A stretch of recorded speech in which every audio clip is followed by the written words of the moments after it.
Hello everyone, welcome back to the channel. Regular versus index mutual fund. Mutual fund में जब भी आप investing की जर्नी स्टार्ट करते हैं तो आपके सामने एक क्वेश्चन आता है कि रेगुलर म्यूचुअल फंड में जाएं या फिर इंडेक्स म्यूचुअल फंड में जाएं। इन दोनों के बीच में क्या डिफरेंस होता है, किसे इन्वेस्ट करना चाहिए, किसे नहीं करना चाहिए, ये सारी बातों को आज को इस वीडियो में आपको सीखने को मिलने वाला है। तो रेगुलर म्यूचुअल फंड और इंडेक्स म्यूचुअल फंड को समझने के लिए हम एक छोटा सा एग्जांपल लेते हैं। जिससे आप किसी भी रेस्टोरेंट में जाते हैं खाना खाने के लिए तो आपको एक मेनू सर्व किया जाता है। तो उस मेनू में एक तो होता है स्पेशल डिश की मेनू, दूसरी होती है स्टैंडर्ड थाली की मेनू। अब स्पेशल डिश में आप अपने प्रेफरेंस और टेस्ट के अनुसार कोई भी डिश ऑर्डर कर सकते हो और शेफ आपके लिए प्रिपेयर करता है, उसमें आपको एक अलग टेस्ट मिलता है। और जो थाली वाली मेनू होती है उसमें एक स्टैंडर्ड थाली होती है जिसमें कि आपको मिक्स करके सारे भोजन परोसे जाते हैं। तो जो थाली वाली मेनू है वो इंडेक्स म्यूचुअल फंड है, और जो स्पेशल डिश वाली मेनू जिसमें आप ऑर्डर कर रहे हैं वो रेगुलर म्यूचुअल फंड है।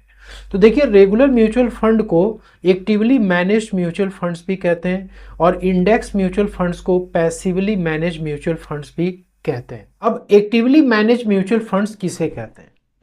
इस फंड में एक प्रोफेशनल फंड मैनेजर होता है जो कि आपके लिए एक्टिवली फंड को मैनेज करता रहता है। उसको ये डिसाइड करना है कि कौन सी कंपनी के स्टॉक को बाई करे, सेल करे या फिर उसको होल्ड करके रखे, जिससे कि वो मार्केट से ज़्यादा रिटर्न्स आपको निकाल के दे सके, जिसको कि अल्फा भी कहते हैं। अब जनरली ये होता है कि जो फंड मैनेज किया जा रहा है, फंड मैनेजर की ये जिम्मेदारी है कि वो बेंचमार्क से ज़्यादा रिटर्न्स निकाल करके दे, और कोशिश उसकी वही रहती है। उसके लिए वो क्या करता है, वो कंपनी के रिजल्ट को स्टडी करता है, मैनेजमेंट को विजिट करता है या फिर इकोनॉमिक फैक्टर्स को भी वो स्टडी करता है, और उसके बाद फिर वो कंपनी के स्टॉक्स को पिक करता है। और ये जो भी स्टॉक्स वो पिक करता है वो अपने रिसर्च और एनालिसिस से पिक करता है और उसका एक पोर्टफोलियो बनाता है। अब जैसे मान लीजिए कि फंड मैनेजर ये सोचता है कि भाई रिलायंस इंडस्ट्री जो है आगे चल करके अच्छा परफॉर्म करेगा, तो वो रिलायंस इंडस्ट्री में अपना क्या करेगा, पोजीशन बना लेगा। यदि उसको लगता है कि टाटा मोटर्स ज़्यादा ओवर वैल्यूड हो चुका है तो वो टाटा मोटर्स में जो वेट है, ठीक है, उसको वो कम कर देगा। तो देखिए, रेगुलर म्यूचुअल फंड के जो एडवांटेज होते हैं वो यही होता है कि सिंस कि यहाँ पे फंड मैनेजर एक्टिवली फंड को मैनेज कर रहा है, स्टॉक्स को अपने रिसर्च से बाई कर रहा है, तो होता क्या है कि मार्केट से ज़्यादा रिटर्न्स निकलने की इसमें क्षमता होती। ज़्यादातर फंड्स जो है, यदि आप mid cap, large cap, small cap, flexi cap में आप देखेंगे तो ज़्यादातर फंड क्या करते हैं, वो बेंच मार्क से ज़्यादा रिटर्न्स निकाल के देते हैं। क्यों? क्योंकि वो जो फंड मैनेजर है वो सही ढंग से परफॉर्म कर रहा है, उसकी डिसीजन मेकिंग सही काम में आ रही है, इसके वजह से वो फंड क्या कर रहा है, अच्छा परफॉर्म कर रहा है। अब यहाँ पे देखिए, जो फंड मैनेजर होता है, एक तो आप यदि रेगुलर म्यूचुअल फंड के साथ जा रहे हैं तो आपको कोई भी काम यहाँ पे करने की जरूरत नहीं है। कोई काम का मतलब ये होगा कि आप बस सिर्फ फंड को सेलेक्ट करो, एसआईपी करो, लमसम करो, जैसा मार्केट का कंडीशन हो। एसआईपी आप करते हो तो लॉन्ग टर्म के लिए आप करते चले जाओ, ठीक है। लमसम के लिए आपको मार्केट में स्टडी करना पड़ता है, मार्केट को समझना पड़ता है। तो जो नए निवेशक होते हैं उनके लिए एसआईपी बेटर होता है, ठीक है। तो यहाँ पर आपको सिर्फ एसआईपी उस फंड में करनी है, बाकी सारा काम फंड मैनेजर ही करेगा। जो उसकी एक्सपर्टीज होगी उसके अनुसार वो काम करेगा। अब देखिए यहाँ पे क्या है, इसके कुछ डिसएडवांटेज है। अब जब भी फंड मैनेजर आपके लिए भाई काम कर रहा है तो वो कुछ खर्चा भी लेता है, उस खर्चे को बोलते हैं एक्सपेंस रेशियो, ठीक है। अब म्यूचुअल फंड में दो प्लान आपको मिलते हैं, एक होता है डायरेक्ट प्लान, दूसरा होता है रेगुलर प्लान। यदि आप रेगुलर प्लान में जाते हो तो वहाँ एक्सपेंस रेशियो 1 से लेकर के 2% पर ईयर चार्ज हो जाता है। डायरेक्ट प्लान में आप जाओगे तो वहाँ 0.5 से लेकर के 0.759 तक चला जाता है। अब ज़्यादातर केसेस में ऐसा देखा गया है कि बहुत सारे फंड जो होते हैं वो अपने इंडेक्स को बीट नहीं कर पाते। अब देखिए, रेगुलर म्यूचुअल फंड में क्या होता है, रिस्क ज़्यादा होता है, इसलिए क्योंकि अब आपको फंड मैनेजर की एक्सपर्टीज पे ट्रस्ट करना होता है, इसलिए कुछ डिसएडवांटेज इसके होते हैं। लेकिन ओवरऑल रेगुलर म्यूचुअल फंड में इन्वेस्टमेंट करने पे रिटर्न्स जो होते हैं, यदि थोड़ी सी रिस्क लेकर के इन्वेस्टमेंट किया जाता है तो रिटर्न्स बेहतर निकल के आ सकते हैं। अब हम आते हैं इंडेक्स म्यूचुअल फंड के ऊपर, जिसको कि पैसिवली मैनेज फंड भी कहते हैं। पैसिवली मैनेज फंड का ही मतलब हो गया कि यहाँ पे कोई भी फंड मैनेजर आपके लिए एक्टिवली फंड को मैनेज नहीं करता है। अब देखिए इंडेक्स फंड का मतलब क्या होता है, ये सिंपली क्या करता है, स्टॉक मार्केट में जो इंडेक्स होते हैं जैसे निफ्टी 50 हो गया, सेंसेक्स हो गया, निफ्टी नेक्स्ट 50, निफ्टी बैंक, ये जस्ट इसी को ही कॉपी करता है। अब इंडेक्स म्यूचुअल फंड में कोई फंड मैनेजर नहीं होता, इसलिए ये कभी भी मार्केट को बीट नहीं कर पाते, मतलब कि वो अपने बेंचमार्क को कभी भी बीट नहीं कर पाते। यदि कोई निफ्टी 50 का इंडेक्स फंड है तो वो निफ्टी 50 से ज़्यादा रिटर्न्स निकाल करके नहीं देगा।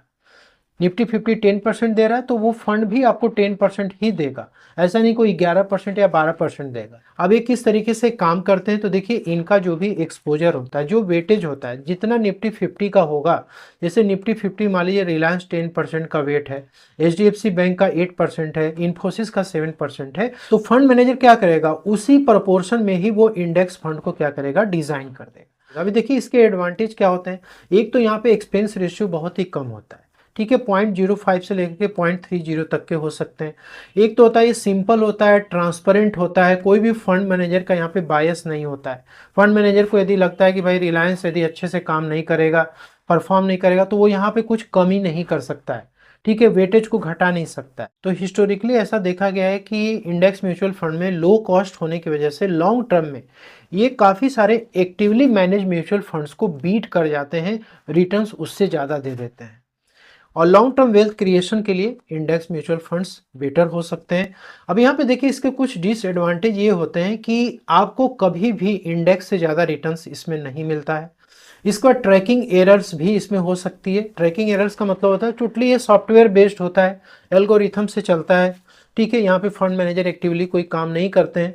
इसकी वजह से कभी कभी निफ्टी 50 का जो इंडेक्स है वो जब क्लोज करता है मार्केट ख़त्म होने पर, तो उस टाइम पे वो रिटर्न्स थोड़े बहुत जब एडजस्ट होते हैं फंड के साथ में, तो उसमें ट्रैकिंग एरर हो सकती है। तो जिस फंड में ट्रैकिंग एरर कम हो वही फंड इंडेक्स फंड चूज करना चाहिए। अब मार्केट यदि गिर रहा होता है तो कोई प्रोटेक्शन आपको नहीं मिलता है, जितना इंडेक्स गिरेगा उतना आपका फंड का रिटर्न्स भी गिरेगा। अब आप चाहें तो इस समरी टेबल को भी आप नोट डाउन कर सकते हैं, जो मैंने आपको भी समझाया इसमें सारी बातें लिखी गई हैं। तो बीइंग ए इन्वेस्टर आपको इंडेक्स फंड और रेगुलर म्यूचुअल फंड्स आपको कब सेलेक्ट करना चाहिए, तो ऐसे इन्वेस्टर जो कि ये चाहते हैं कि भाई लो फीस में ही एक सिंपल इन्वेस्टिंग हम कर सकें, और इसका मार्केट जितना रिटर्न्स दे रहा है 10 से लेकर 12%, बस तो उतना ही रिटर्न से वो खुश हैं, ठीक है, और उनका टाइम होराइजन 5 ईयर्स प्लस का है, ठीक है, और फंड मैनेजर का कोई भी परफॉर्मेंस को ट्रैक नहीं करना चाहते, तो उस केस में इंडेक्स म्यूचुअल फंड्स को पिक किया जा सकता है।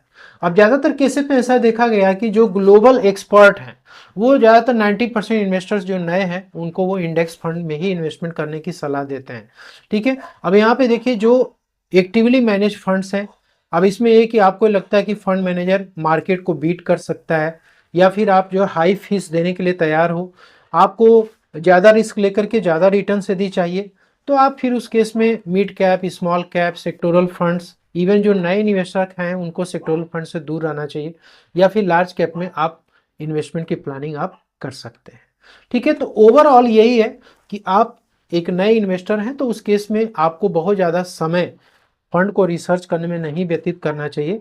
आप सिंपली जो है इंडेक्स म्यूचुअल फंड से स्टार्टिंग कर सकते हैं, जैसे निफ्टी 50 और प्लस निफ्टी नेक्स्ट 50 का यदि कोई कम्बो मिल जाए तो बहुत ही बेहतर है।